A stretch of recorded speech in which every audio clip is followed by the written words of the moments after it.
Hello everyone, welcome to our channel. आज हम जो बात करेंगे वो ताइवान में हस्तक्षेप की धमकी पर चीन ने जापान के लिए यात्रा चेतावनी जारी की।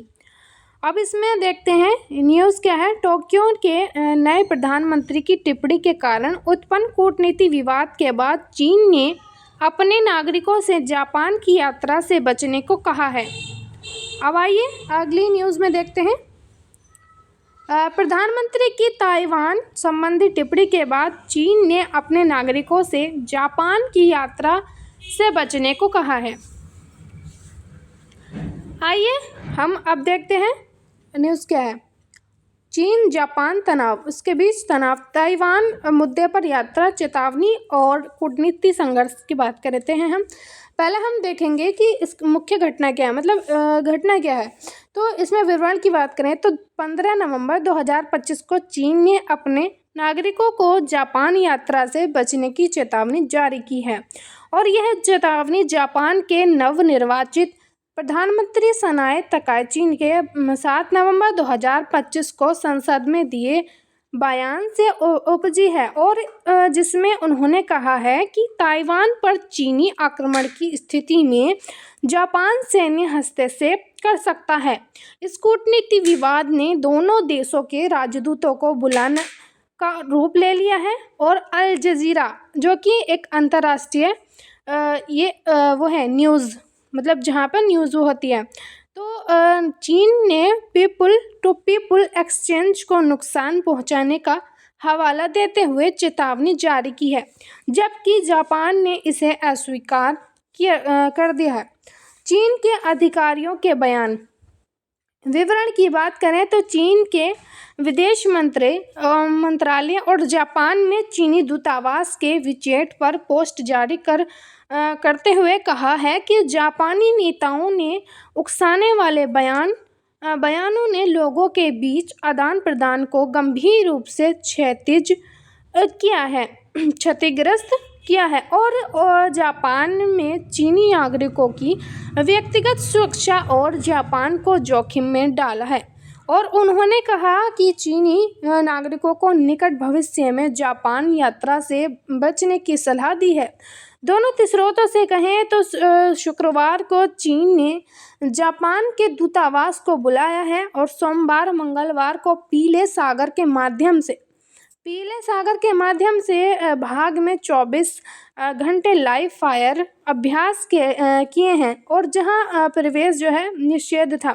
अल जजीरा से चीन की प्रमुख airlines air China, China southern और चाइना ईस्टर्न ने 31 दिसंबर तक जापान उड़ानों पर पूर्ण रिफंड या बदलाव की पेशकश की है। अल जजीरा से अब हम देखते हैं जापान की स्थिति ताइवान पर। तो प्रधानमंत्री तकाईची ने 7 नवंबर को संसद में कहा है कि ताइवान पर बल प्रयोग जापान के लिए सैन्य प्रक्रिया का आधार हो सकता है। ताइवान जापान के निकटतम द्वीप से मात्र 110 किलोमीटर दूर है। जापान ने स्पष्ट किया है कि उसकी ताइवान नीति में कोई बदलाव नहीं आया है। दोनों स्रोतों से बात करें तो शनिवार को जापान ने चीन की चेतावनी पर औपचारिक विरोध दर्ज कराया है। मुख्य कैबिनेट सचिव मिनोरू किहारा ने चीन से उचित कदम उठाने और सरकार के मतभेदों के बीच बावजूद बहुस्तरीय संवाद बनाए रखने की अपील की है और ओसाका में चीनी महावाणिज्य दूत से अनुचित सोशल मीडिया पर पोस्ट के बाद इसको हटा दिया गया है। सोशल मीडिया पर इसको जो है अब हटा दिया गया है। उसके बाद जापान ने चीन के दूतावास को बुलाया है। अब हम ऐतिहासिक संदर्भ की बात करें तो बीजिंग ताइवान को अपना अभिन्न अंग मानता है और नियंत्रण हासिल करने के लिए बल प्रयोग से इनकार नहीं किया है।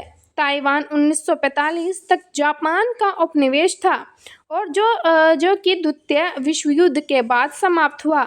दोनों स्रोतों से जापान नेता अपने पहले ताइवान का नाम लेने से बचते थे, लेकिन अब स्पष्ट बयान दे रहे हैं। अन्य पक्षों की प्रक्रियाओं की बात करें तो ताइवान के राष्ट्रपति कार्यकाल के प्रवक्ता कैरेन कुओ ने कहा है कि चीन की जापान पर यात्रा प्रतिबंध और आसपास के क्षेत्रों में लाइव फायर ड्रिल ने क्षेत्रीय विकास पर ध्यान केंद्रित किया है। उन्होंने बीजिंग के राजनीतिक रूप से प्रेरित जापान के खिलाफ धमकियों को इंडो प्रशांत में सुरक्षा और स्थिरता के लिए गंभीर खतरा बताया है। इसमें अल जजीरा से और अन्य इसमें न्यूज़ में दिया हुआ है, उसमें प्रक्रियाओं को उल्लेख नहीं है, और लेकिन AFP स्रोत में सामान्य क्षेत्रीय चिंता का संकेत है। अंतर्राष्ट्रीय संबंधों पर इतिहास की बात करें तो चीन और जापान मुख्य प्रमुख व्यापारी साझेदार हैं, और लेकिन ऐतिहासिक अविश्वास, क्षेत्रीय विवाद जैसे कि सेनकाकू द्वीप और सैन्य खर्च में वृद्धि के से संबंध तनावपूर्ण है। यह विवाद लोगों के बीच आदान प्रदान को बाधित कर रहा है और नागरिक सुरक्षा को जोखिम में डाल रहा है। यात्रा चेतावनी चीन के पर्यटकों के लिए लोकप्रिय जापान को प्रभावित करती है। अन्य प्रसंग का विवरण की बात करें तो यह विवाद जो हुआ था 7 नवंबर से बयान ये शुरू हुआ है, ये विवाद शुरू हुआ है और काफ़ी उसमें न्यूज़ में दिया हुआ है, और लेकिन AP से संबंधित है। ये जो है दोनों स्रोत ताइवान को 100 से 110 किलोमीटर दूर बताते हैं। काफ़ी उसमें इसका सारांश उल्लेख किया गया है। अब निष्कर्ष की बात करें तो चीन द्वारा जापान यात्रा चेतावनी और ताइवान मुद्दे पर दोनों देशों के बीच तनाव एशिया जो प्रशांत महासागर है और एशिया है, क्षेत्रों में भू राजनीतिक अस्थिरता का प्रमुख उदाहरण है। जापान के प्रधानमंत्री सनाए तकाइची के ताइवान पर सैन्य हस्तक्षेप के बयान ने चीन की तीखी प्रतिक्रिया को उकसाया, जिसने यात्रा चेतावनी, सैन्य अभ्यास और कूटनीतिक विरोध जैसे कदम उठाए। यह विवाद सुरक्षा द्वंद्व और ग्रे जोन रणनीति को दर्शाता है, जो इंडो प्रशांत में महाशक्ति प्रतिस्पर्धा को तेज करता है। अब हम इससे रिलेटेड कुछ क्वेश्चन देख लेते हैं। तो हाल ही में नवंबर में 2025 में चीन ने अपने नागरिकों के लिए जापान यात्रा चेतावनी क्यों जारी की है? इसमें इसका जो आंसर होगा आंसर इसका ठीक होगा, ताइवान पर जापानी सैन्य हस्तक्षेप की धमकी के कारण इसको मतलब चेतावनी जारी की है। अब अगला क्वेश्चन देखें तो चीन ने जापान के खिलाफ निम्नलिखित में से कौन सा कदम उठाया है, जैसे कि नवंबर 2025 की खबरों में बताया गया है? तो इसका जो आंसर है वो B होगा, पीले सागर में लाइव फायर सैन्य अभ्यास करना।